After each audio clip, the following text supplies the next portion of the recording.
जेवत होते दिवसातून 13 वेळा. बरं झालं पाहुणा म्हणून देव नाही आला आपल्या घरी, नाही तर मला वाटते महिनाभरात आपल्या घरातलं सगळं राशन संपवून टाकलं असतं. पण सरकार सध्या हुशार आहे, बहाणा कोरोनाचा आहे. 1 महिन्याचं राशन फ्री आणि 1 महिन्याचं राशन 2 रुपये किलो. आता जेवढे घरात आहे तेवढ्यानं ते मिळालेलं राशनचं धान्य खाणं होत नाही. 10 रुपये किलो बाजारात, नाही तर 2 पायल्या तांदूळ द्या आणि 1 पायल्या ज्वारी द्या. बरोबर आहे ना? 2 पायल्या तांदळात 1 पायली ज्वारी. 1 काळ असा होता 4 पायल्या ज्वारीत 1 पायली गहू. आपले तांदूळ नव्हते, काळच उलटा आला. विठाला विठाला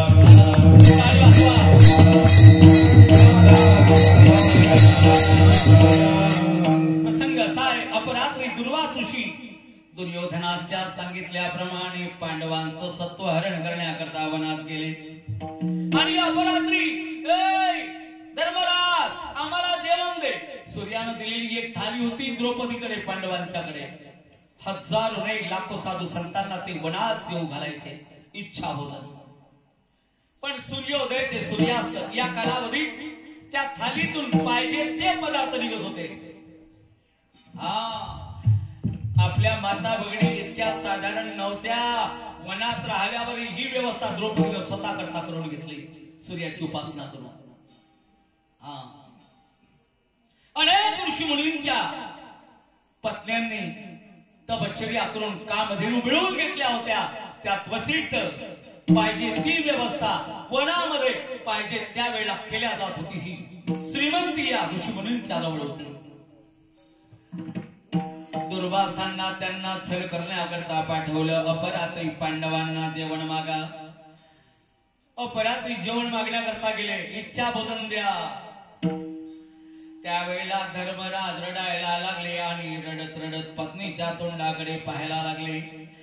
भारतीय नारी जगामध्ये पूज्यनीय का आहे याचं कारण आहे, घरामध्ये उंदराला टाकायला दाना जरी शिल्लक नसेल तरी अपरात्री आलेल्या 50 पाहुण्याला पाहुणचार चालण्याची ताकद भारतीय स्त्री ठेवते आणि नवऱ्याची लाज राखते. म्हणून जगामध्ये भारतीय नारी आदर्श आणि पूजनीय मानल्या जाते.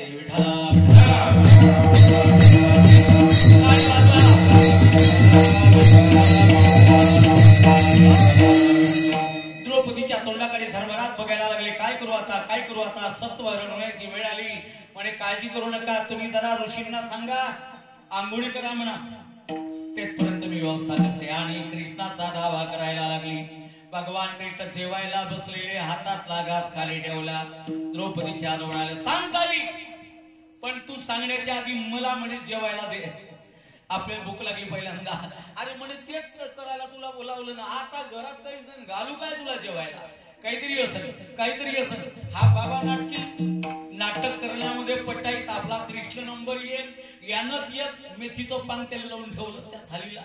तितकंच ते आणि श्रद्धेने एक मेथीचं पान भगवंतानी भाजीचं पान खाल्लं. तृप्तीचा ढेकर दिला. तर 60,000 खंड्या धान्याचा स्वयंपाक खाणारा एकच ऋषी. बरं झालं तेवढ्या मोठ्या पोटाचा कोणी महाराज नाही आणला आपण, नाही तर मला वाटते सावनेर तालुक्यातले जेवढे धान्याचे कोठार आहेत ते एका टायमाच्या जेवणात लंबे.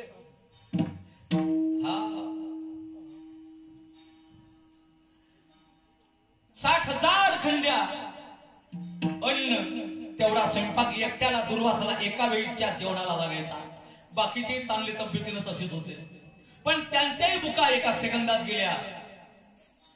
आणि भगवान कृष्णाने आपल्या डोळ्यातल्या चंद्र आणि सूर्याचं तेज त्या थालीवरती टाकलं आणि हजारो ऋषींना जेवण देण्याकरता नाना प्रकारचे पक्वान त्या थालीतून अपरात्री बाहेर आले.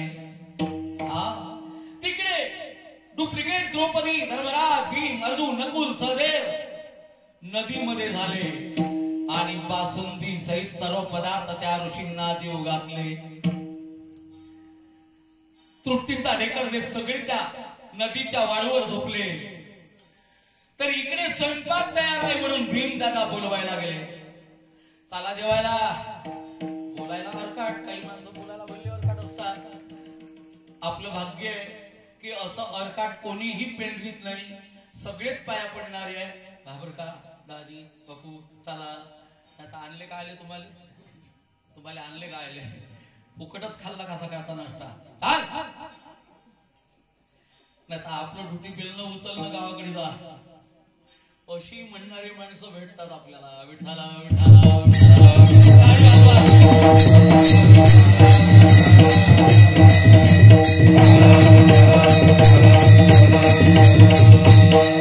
त्यातल्या त्यात लाडाचा भाताचा नक्की मामाच्याच पायाजवळ. मी म्हणतो अरे नाही रे, अजून काही सोय नाही रे मामाजवळ तशी. नाही काय व्यवस्था, सगळ्या नम्रतेचा व्यवहार, सगळे कार्यकर्ते अगदी नम्र भावाचे. भीमदादा बोलवायला गेले, जा भीमा बोलावू ना. अरे म्हणे चला ऋषी हो. हा जशी तुमच्या बापाची बरोबर होते म्हणे. अर्ध्या रात्री आमच्याकडे खायला आले, काय सुटले होते तुमच्या मड्यावर. चला जेवायला. कोण खाईन ते?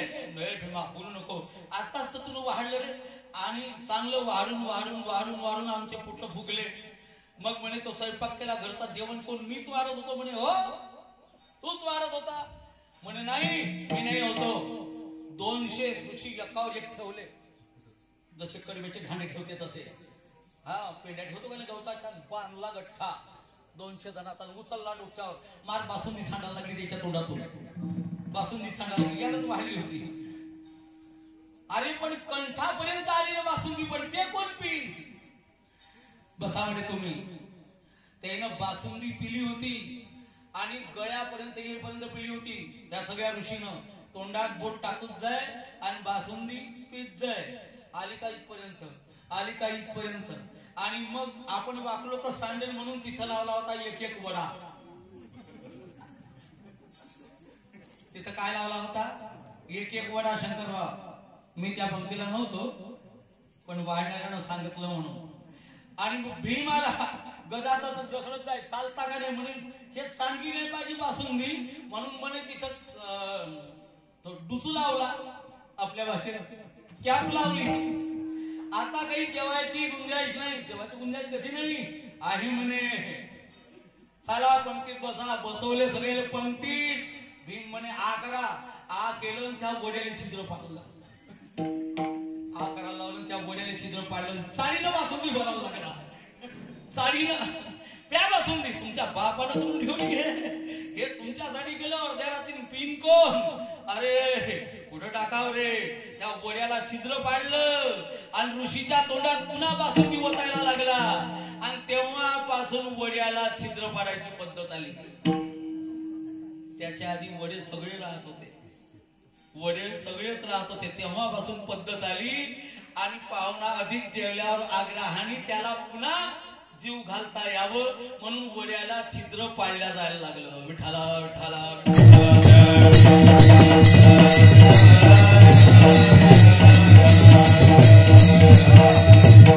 अपरात्री दुर्वासी म्हणायला लागले, अरे माया आहे कृष्णाची. भीमा या ऋषींना त्रास देऊ नको. पांडव तुम्ही जिंकले आणि दुर्योधन तुमच्या पुढे पराजित झाला. बस देवाचा न्याय अजब आहे. आज गोपिकांकडे कानोबा नाही आले. चला म्हणे आता देवाशी झगडा करू आपण. गोपिका होत्या त्या सगळ्या बाहेर आल्या आणि भगवंत एका वयोवृद्ध गोपिकेंनी पाहिलं. द्वारिकाधीश भगवान झाल्यानंतर कुरुक्षेत्राच्या रणमैदानातील सूर्यकुंडावर सूर्यग्रहणाच्या पावन प्रसंगाला स्नानाला आले असताना भगवान श्याम सुंदर आपल्या बालमित्रांना सांगायला लागले, सोन्याचा असं नाही, 16,108 राणी आहे. भालदार चोपदार त्या ठिकाणी उभे आहे. ललकारी मारायला चोपदार शांतारामजी आहे. हा शांतारामजीचा राग कोण कधी येईल काही सांगता येत नाही. कधी येऊ शकतो, बरोबर आहे ना. हा नावाचे शांताराम, पण कधी परशुराम होऊ शकते. म्हणून विनाकारण त्यांची चेष्टा करायची नाही. आणि मग काय असं होत असताना सगळ्या गोपिका मागून मागून आल्या.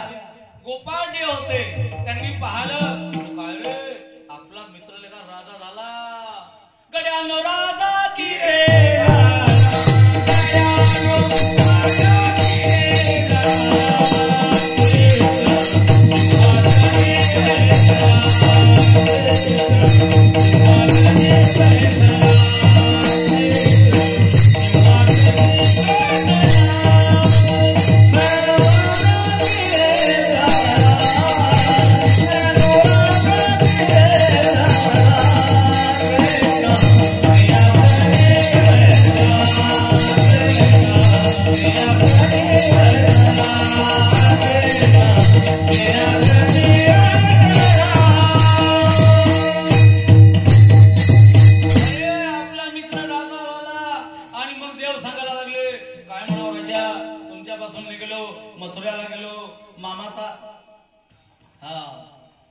मामाचा समाजकाल घेतला. मामाचं नाव मोठं अजून घ्यायला लागते. कारण एक मामा लेकराची मागा एक नाही. हा कंस मामा संपवला. त्यानंतर मी हे केलं ते केलं आणि मग उग्रसेनाला राज्य दिलं. देवाची कीर्ती का वाढली याचं कारण आहे स्वतःच्या मनगटाच्या बाहुबलानं मिळवलेला 1 रुपया उसना दिलेला पचू देत नाही माणूस, वापस घेते. पण भगवान कृष्णाने आपल्या बाहुबलानं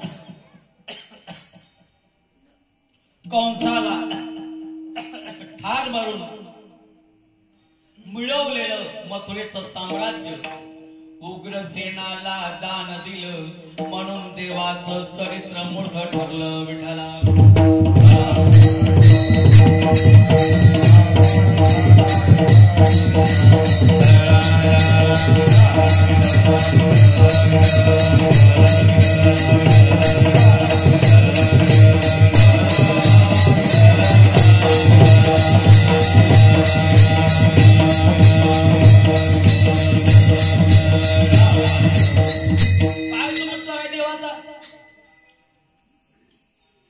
एक दोन गावचं 1-2 एकर नाही दिलं होतं.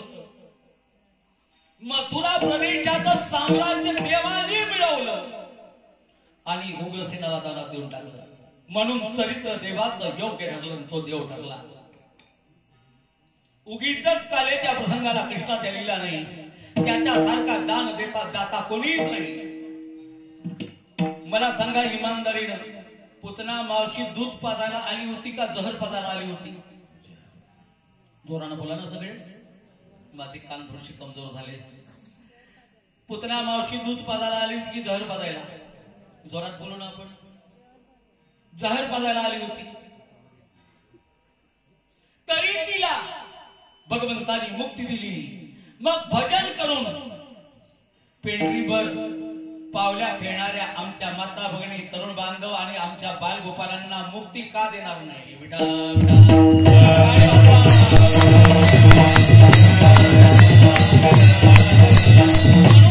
देवाला उदार म्हटलं.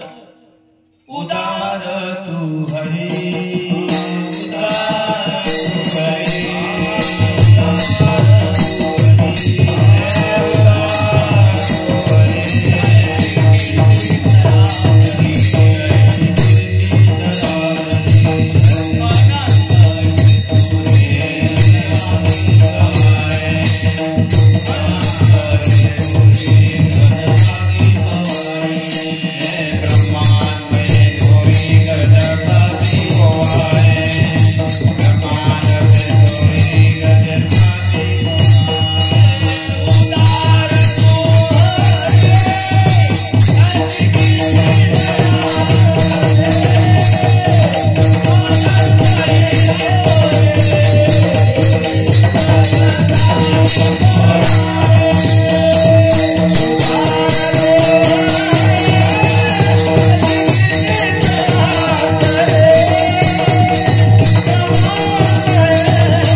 की कैवल्या ऐसे पवित्र वैरिया ही दिदले जिनी उरी हानी तला सिपापरा तयाचा चरण बाशी दातारा वैरियाची कलेवरा विसंबशीना तू दावे देवा जहर पाजणाऱ्या पुत्रीला मोक्ष देतो भृगु ऋषी लात मारायला येतो मी या लक्ष्मी डावलोन केली परवती वेळीला कौस्तुभ घेतला हाती हा वक्षचराची माती वाढावया कसा देवा तू ज्या वेळा भृगु ऋषींनी हजारो यत्न केले पण पुण्य देऊ कोणाला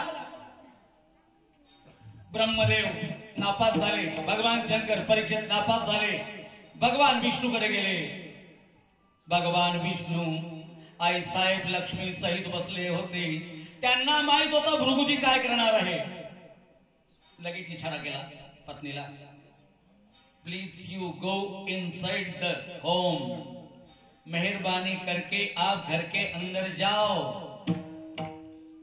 भगवान विष्णू म्हणतात लक्ष्मी मातेला लक्ष्मी माता आतमध्ये गेली पण पडद्याच्या आतून पाहते भृगु ऋषी आला तावानं धोतर वर घोसलं लात केली वरत दणकन देवाच्या छातीवर मारली देवस्ते लगेच भृगु ऋषीचा पाय धरला आणि आपला हात फिरवायला लागले आपण ब्राह्मण देवता आहात सुकुमार तुमचे चरण आहे माझ्या छातीवर लात मारल्यामुळे तुमच्या पायाला खूप दुखापत झाली असेल म्हणून पाय कुरवाळायला लागले लक्ष्मी आतून शापली ए ब्राह्मण देव माझ्या नवऱ्याला लात मारली लाज वाटली नाही तुला जा मी ब्राह्मण जातीला शाप देते लक्ष्मी जरी मी झाले जगाची आई जरी झाले तुमच्या घरी काय असेल ते नांदेल पण मी लक्ष्मी माता तुम्हाला शाप देते मी ब्राह्मणाच्या घरी राहणार नाही म्हणून ब्राह्मणाचं कर्म करत असला तरी तो श्रीमंत होत नाही शाप लक्ष्मीचा आहे विठ्ठला विठ्ठला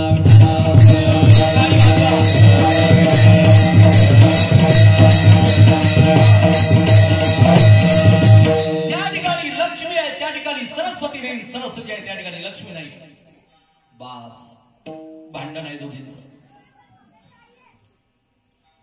काय विचारता भगवंतानी लात छातीवरती सहन केली अजूनही पाऊलाची मुद्रा मे हृदय वाहेगा सुभद्रा माझी या दैव समुद्रा जतने लागी माझं दैव माझं भाग्य म्हणून संतांचा पाय मी हृदयावर धारण केला का म्हणून लात मारली असेल एका मिनिटात कारण लक्षात घ्या संत काही देवावर आघात करते त्याच्या मागे भूमिका राहते पुढं माझ्या भगवान विष्णूला राम अवतार धारण करायचा आहे आणि रावणासोबत रणांगण करताना असंख्य बाण रावणाचे माझ्या लाडक्या रामाच्या छातीवर लागणार आहे त्याची छाती वज्रासारखी कठोर व्हावी म्हणून हजारो अश्वमेध यत्नाचं पुण्य भृगु ऋषीनं मिळवलेलं लातेच्या माध्यमातून भगवंताला दिलं आणि लात मारून देवाची छाती वज्रासारखी पक्की केली विठ्ठला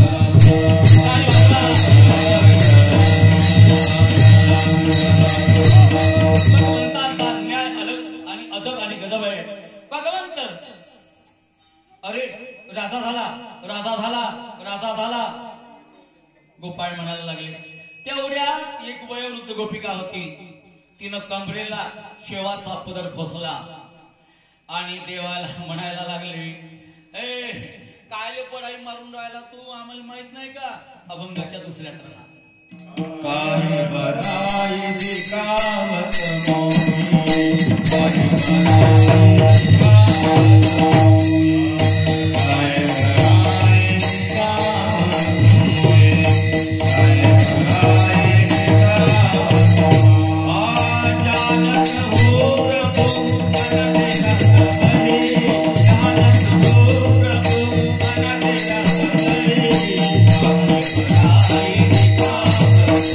Thank you.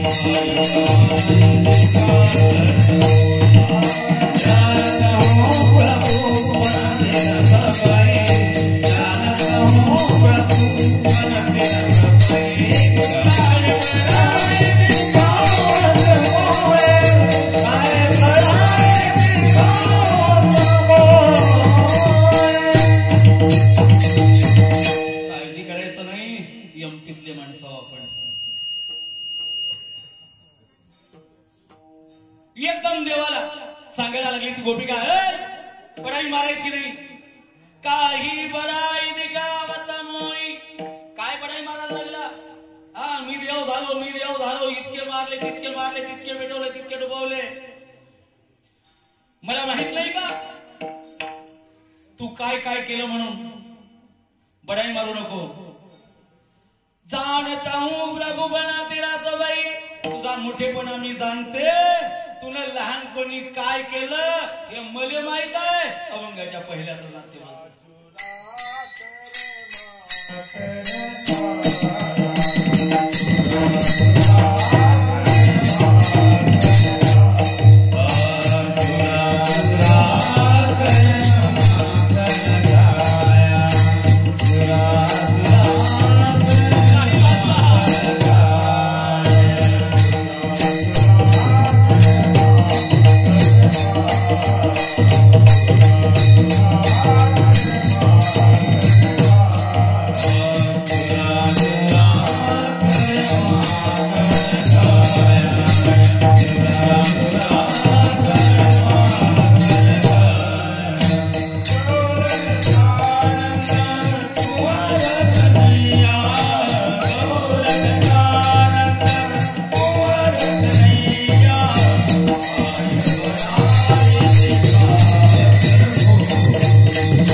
कमीपणा चोरून चोरून तो दही आणि दूध खाल्लं. बोल देवा, खरं आहे की नाही? मी एक सांगू तुम्हाला, देवाच्या घरी देवाच्या पप्पांचं काय नाव, देवाच्या वडिलांचं काय नाव? नंदराज. नंद कोणाला म्हणतात? नंद त्याला म्हणतात ज्याच्या जवळ 9 लाख गायी आहे, तो नंद. उपनंद कोणाला म्हणतात? ज्याच्या जवळ 5 लाख गायी आहे, तो उपनंद. ऋषभानू कोणाला म्हणतात? ज्याच्या जवळ 50 लाख गायी आहे, तो ऋषभानू. हा, ऋषभानूवर त्यापेक्षा अधिक गायीचा. पण भगवंताचे वडील नंदराज आहे. नंदराज ही पदवी आहे. नंदराज ही पदवी कोणाला दिल्या जाते? ज्याच्या जवळ 1 करोड गायी आहे, तो नंदराज. आणि भगवान कृष्णाच्या वडिलाजवळ 1 करोड गायी होत्या, म्हणून ते नंदराज. देवाच्या घरी तुपाच्या टाक्यात पडून बुडून वासरं मरत होती. एवढं जर तूप होतं तर देवाला चोरी करायची गरज काय होती? विठाला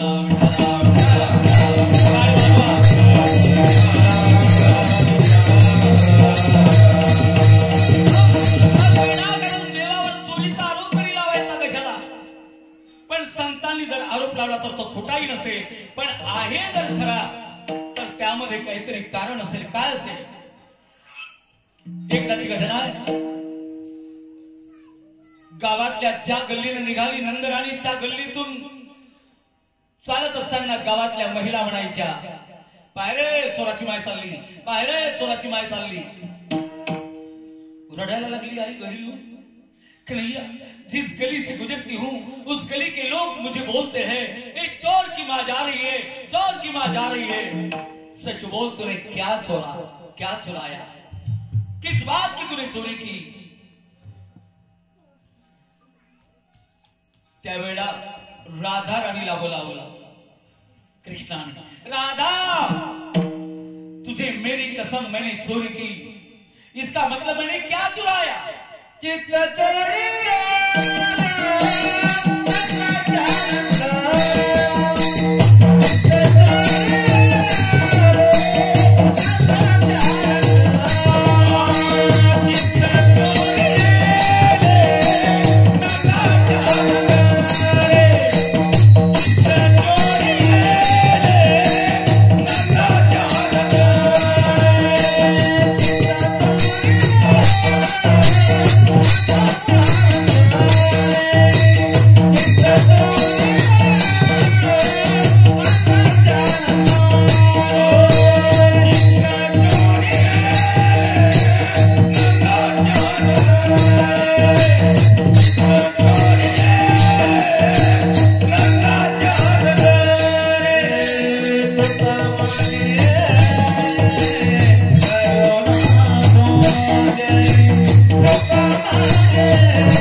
चित्त चोरलं भगवान कृष्णाने. बाकी देवाला इतर गोष्टी चोरण्याची गरजच नव्हती. मृदू सभा घेणं वणित तैसे सत्यनाचे जित्त, ज्याशी अपंगिता नाही त्याची तरी चोर गई. बस चित्त चोरलं परमेश्वराने. खूप विश्लेषण करता येईल पण घडणीचा काटा सांभाळून चित्त चोरलं देवाने. चुरा चुरा कर माखन खाया, पण तू आहे कोणाचा? गावल्याने कानंद कुमर कन्हैया, गौळने सातू नंद नंदन आहे. प्रेम आहे यामध्ये, प्रेम आहे. आणि प्रेम ज्या ठिकाणी असेल त्या ठिकाणी काही बोललं तरी त्याला शिवी दिली तरी प्रेमच तयार होते. हा दिवसभर 5:30 ते पहाटे 5:30 ते 11:30 शिव्या दी. वर्मावरती बोट ठेवून बायको शिव्या दी. पण त्या शिवेमध्ये प्रेम असल्या कारणाने नवऱ्याला प्रत्युत्तर देताच येत नाही. तिच्या अनुकूलच त्याला वागावं लागतं. विठाला विठाला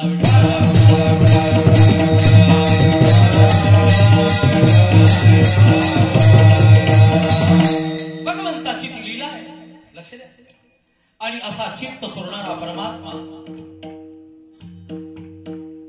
अजून काय केलं देवा? तू या घरी चोरी करायला जावं, त्या घरी चोरी करायला जावं, पण चोरी केली कोण्या ठिकाणी देवाने? मुद्द्याचं लक्षात घ्या. वेळ नसल्यामुळे गरबावणी कांताचे नवविधान वनिताचे कोणत्याही ठिकाणी भगवंत चोरी करायला गेले नाही. ज्या भक्ताचं चित्त नवविध भक्ती, पहिली कोणती? श्रवण, अर्चन, वंदन, दास्य, सख्य, श्रवण भक्ती पहिल्यांदा. पण संत जर देवाच्या दरबारात कीर्तन करायला उभे झाले तर प्रथम भगती करू संतन संगा, प्रथम भगती करू संतन संगा.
देवाच्या दरबारात कीर्तनाला उभे झाले तर पहिली भक्ती संतांचा संग म्हणतात.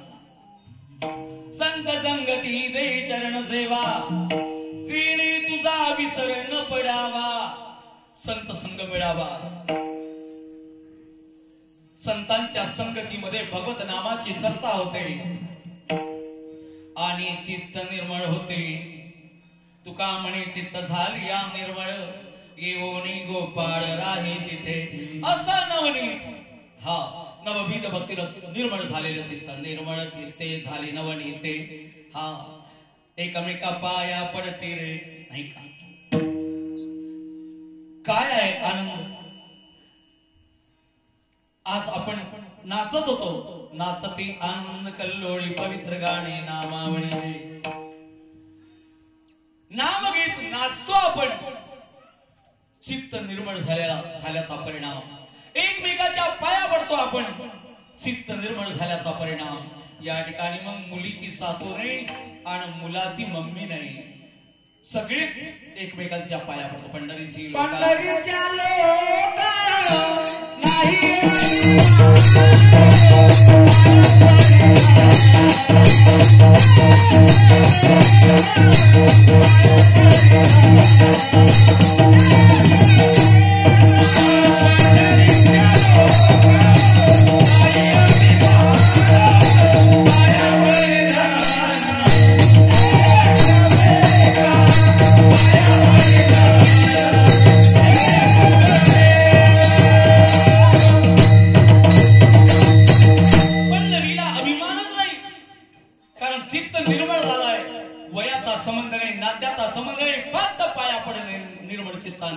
हा त्यातला भाव आहे.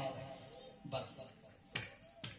आणि असं गड पाहून एकांताची एका परमेश्वरामध्ये सगळ्या इंद्रिय वृत्ती केंद्रित झाल्या त्याला म्हणायचा एकांत.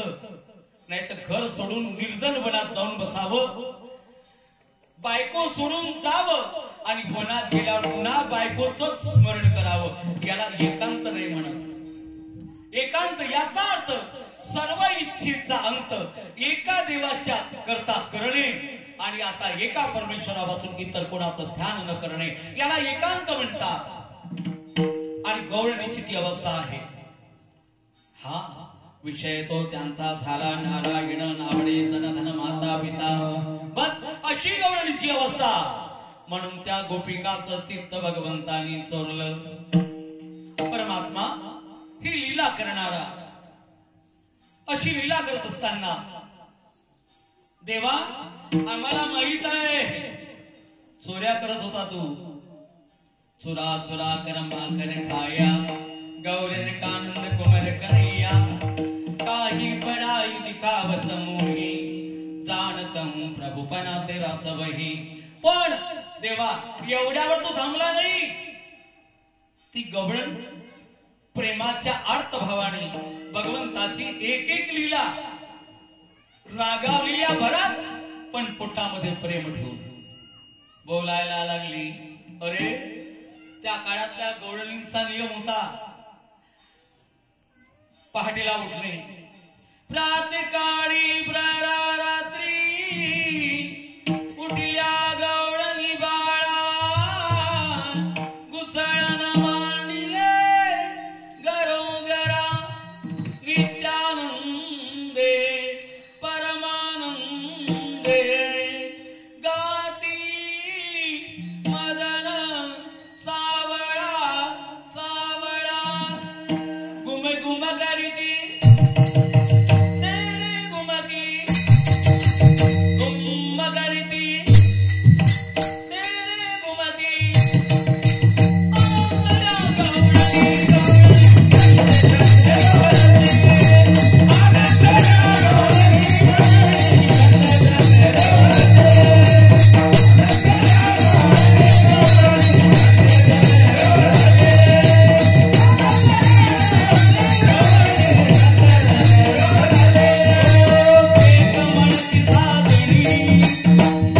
Bye.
म्हणणाऱ्या रवीला पकडलं.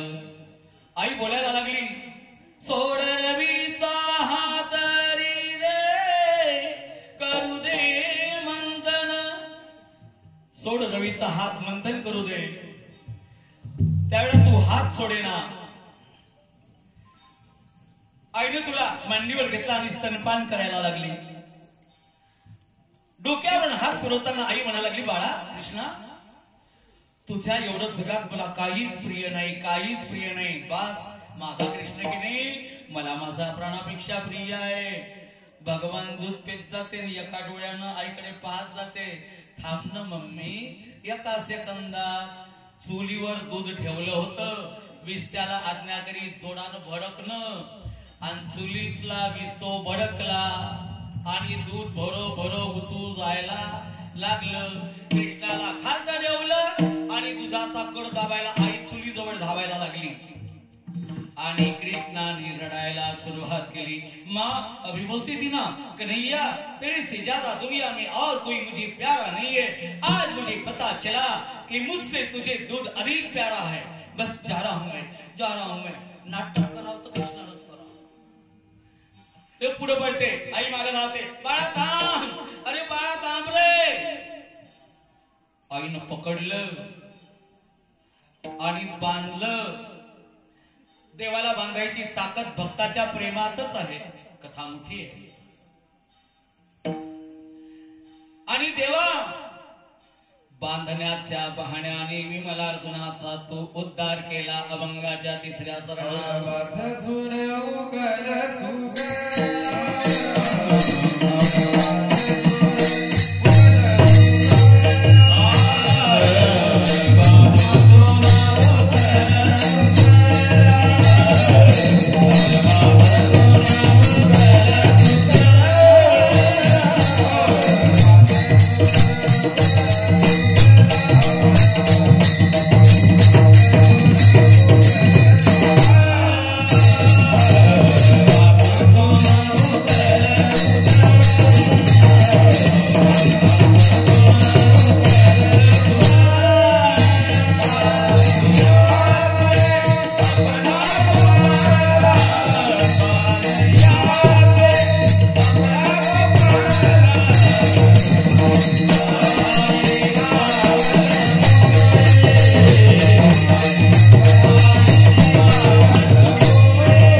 लय दिवस झाले ना बाबू, 8 दिवस झाले, आज 7 दिवस झाले, 8वा दिवस चालू आहे.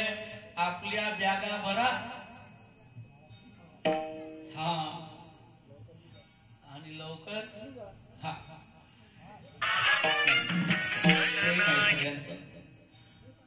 काही काळजी नाही आपल्याला.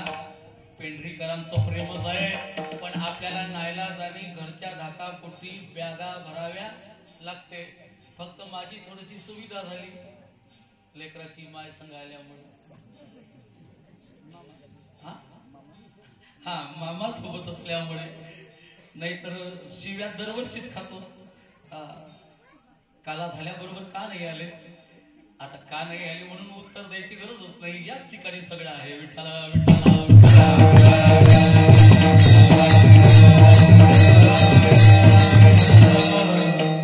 देवा, हे काय लावलं? सगळी एवढी मुलं घेऊन या घरावर हमला, त्या घरावर हमला. यापेक्षा असल्या मोठ्या गाई घेऊन जा आता वनात गाई चरायला. दूर जा देवा. तुझ्या पुढ्या अशा अनावर झालेल्या अनेक गाराणे आले, अनेक गाराणे आले कानावरती, आणि नाईलाजाने आईनं तुला गाई चारण्याकरता पाठवलं आणि सांगितलं मुलांना, जवाडी सगळीला जाऊ नका तुम्ही, सांभाळी मुरारी प्राण माझा. भगवंताच्या 1 करोड गाई, पण सांभाळण्याकरता 9 लाख गोपाळ सोबत होते. किती? गर्ग संहितेमध्ये हे वर्णन येतं.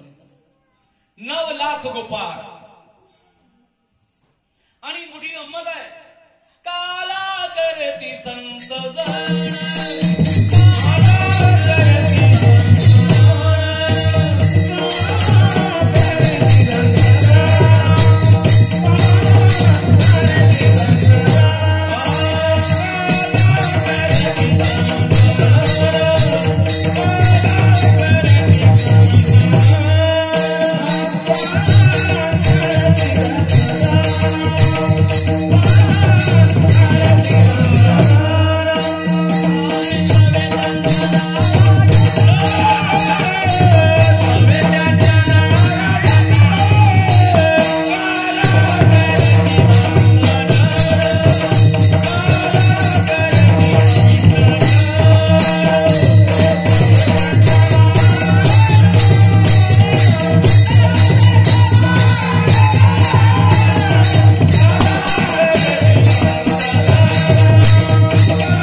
अभंगाच्या शेवटच्या चरणातील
देवा माहित नाही का तू वनामध्ये फिरून फिरून गायी चारत होता आणि आता राजा स्वतःला म्हणवायला लागला काहे बडाई दिखावत मोही जानत हूँ प्रभुपणा तेरा सवयी तो देव कसा झाला याचं हे उत्तर आहे। पुढच्या लीला निवेदन करण्याआधी एक 5 मिनिट 7 मिनिट मी अधिकचे घेणार आहे।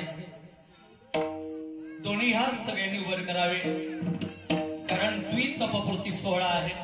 24 वर्ष आपल्या सप्ताहाला झाले, पुढचा रौप्य महोत्सवी वर्ष आहे आणि म्हणून सगळ्यांनी टाळ्याचा गजर करून कडकडाट करा आणि जगाला संदेश जाऊ द्या की 24व्या वर्षाचा आनंद 2 वर्ष मधांचे कमजोर कार्यक्रम झाले त्याची आम्ही आता पूर्ती करतो। ठोकबार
जानत हूँ प्रभुपणा तेरा सबही।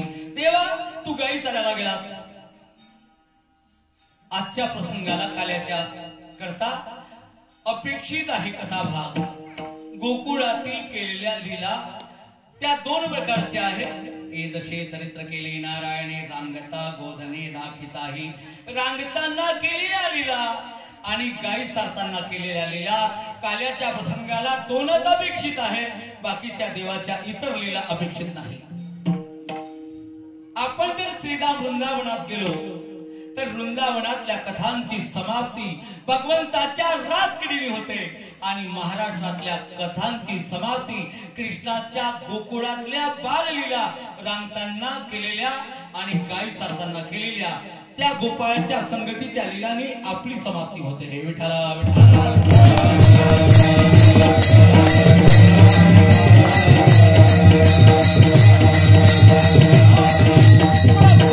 तिकडचा आणि इकडच्या सिद्धांताचा 9 लाख असलेले देवाचे मित्र देवाच्या सोबत आहे। गाई चारण्याकरता निघाले भगवान, पुढे गाई आहे मागे गोपाळ आहे आणि अशा गाई गोपाळांचा थवा वृंदावनामध्ये गेला आणि वृंदावनामध्ये गाई चरायला लागल्या। पण भगवंताने दिलेल्या गाई उन्हाळ आपल्याही जवळ गाई दिलेली आहे, आपल्याही जवळ गाई दिलेली आहे। नसेल त्यांनी हात वर करायचा। डोळा, नाक, कान, कातडी आणि जीभ पंचकर्मेंद्रिय, या पंचकर्मेंद्रियाचे विषय 5 शब्द, स्पर्श, रूप, रस आणि गंध। डोळ्याला काय आवडते? रूप आवडते। कानाला शब्द, तोंडाला बलत सलत खाणं, कानाला बलत सलत अश्लील गाणं ऐकणं, नाकाला दुर्गंध आवडतो, सुगंध, त्वचेला आवडतो स्पर्श। प्रत्येक इंद्रियाचा विषय आहे वेगळा वेगळा, पण या सगळ्यात बिलंदर एक गाय आहे जे आपल्याला आवडत नाही। मन येवा मनुष्याना, हा बस मन, मना एवढी ओढाड गाय जगात दुसरी कोणती नाही। बसते पेंढरीतल्या कीर्तनात आणि झटके मारते कोठ्याच्या कुलपाला गावा. नाही का? खूप विचित्र. या मना एवढं चंचलंगी मन कृष्ण प्रमाती बलभद्रम तस्याहं निग्रहं मन्ये वायुरीव सुदुष्करम. देवा, ही चंचल इंद्रिय यानी इंद्रियाचे दरियाने झालो गुसाई. इंद्रिय म्हणते तसं आम्ही करतो, इंद्रिय म्हणते ते आम्ही पितो. नाही का? दारू पिणाऱ्याच्या मनात दारू प्या हा भाव नाही राहत गड्या. पण इंद्रियाचा तो दास पिल्याशिवाय वाटत नाही चांगलं, म्हणून नाक कापते, तोंड ह्याकोड तेकोड करते आणि मग दारू पिते. आपल्या गावात कोणी पेत नाही, फार चांगली गोष्ट आहे.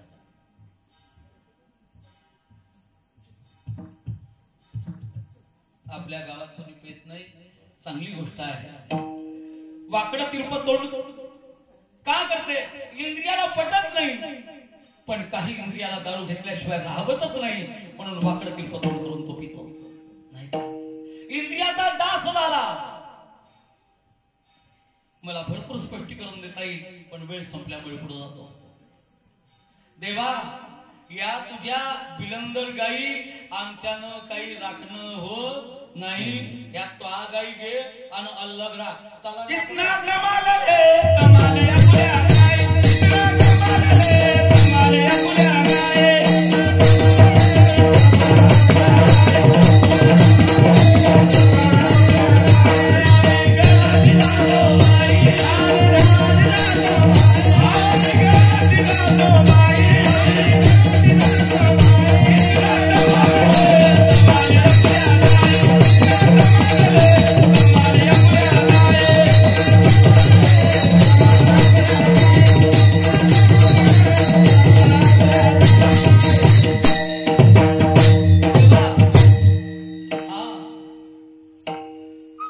देवा, परवाचा किलवत लई गोल झाला. मी गरुड म्हणून थोडा तुम्ही मला दिला. देवा, परवाचा जो किलवत होता की नाही, म्हणजे वाटलं नवीन जणलेली गाय आणि त्याचं दूध आटवल्यानंतर त्याला आपण काय म्हणतो? चिक म्हणतो. हा, तिथं हा शब्द आलेला आहे. तो फार गोड झालेला होता. मी गरीब म्हणून थोडासा दिला आणि तुम्ही सगळ्यांनी भरपूर खाल्ला. देवा, आपल्याला जमत नाही. किती कमाल आले, कमाल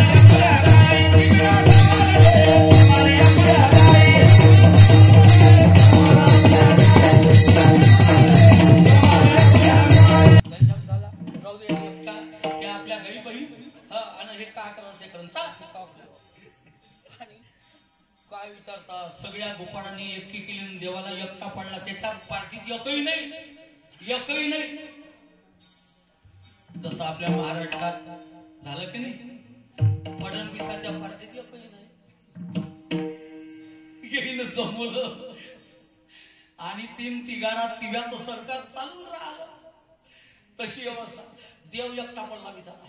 काय करावं म्हणजे? बलराम म्हणे, कृष्णा मी सांगितलं होतं ना, सगळ्याची म्हणजे करजो, पण या गोपाळाशी कधी करजो नको. वारकऱ्यानं जर टाळ हातात धरला आणि एक टाळ का पुढं सोडला तर ते कोणाचे नाही. याच्या पाया पडा देवानं, आणि देव लागले पाया पडाले. बाबा, अरे तुमच्या जीवा मुले कोण आहे रे? तुम्ही जर मला सोडून गेले तर माझं होईल कसं? नाही नाही नाही, या गाई घेत आवल्या आणि अलग राख म्हणून सने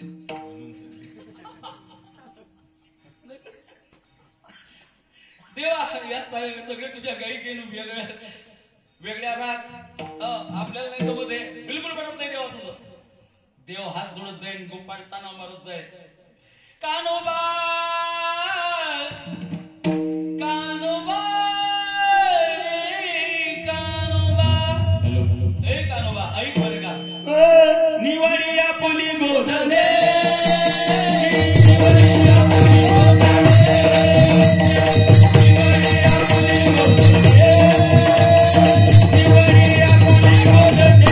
देव म्हणायला लागले, अरे तुमच्याशिवाय कोण आहे गोपाळांना? समझोता झाला आणि गायी शांत केल्या. कमळाच्या फुलासारखे गोलाकारात बसले. सगळ्यांच्या शिदोऱ्याचं मिश्रण केलेला करा. भगवंत आपल्या बालमित्रांना तारायला लागले. महामुनी शुकदेवजी वर्णन करतात.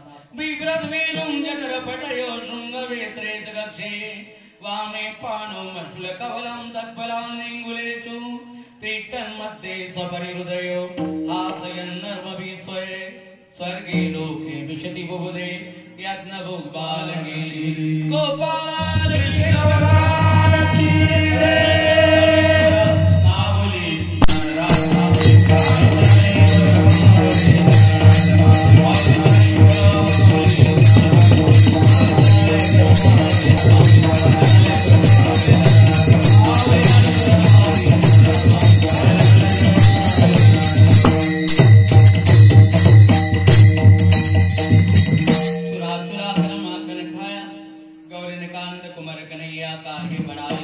नावली जानत हूँ प्रभुपन तेरा सबही और बात कहूँ खल सुगला बांध लिया तूने अपनो गोपाला काहि बड़ाई दिखावत मोही जानत हूँ प्रभुपन तेरा सबही फेरत बन बन गौवा चरावत कहे तु कया बंधु लकरी ले हाथ काहि बड़ाई दिखावत मोही जानत हूँ प्रभुपन तेरा सबही.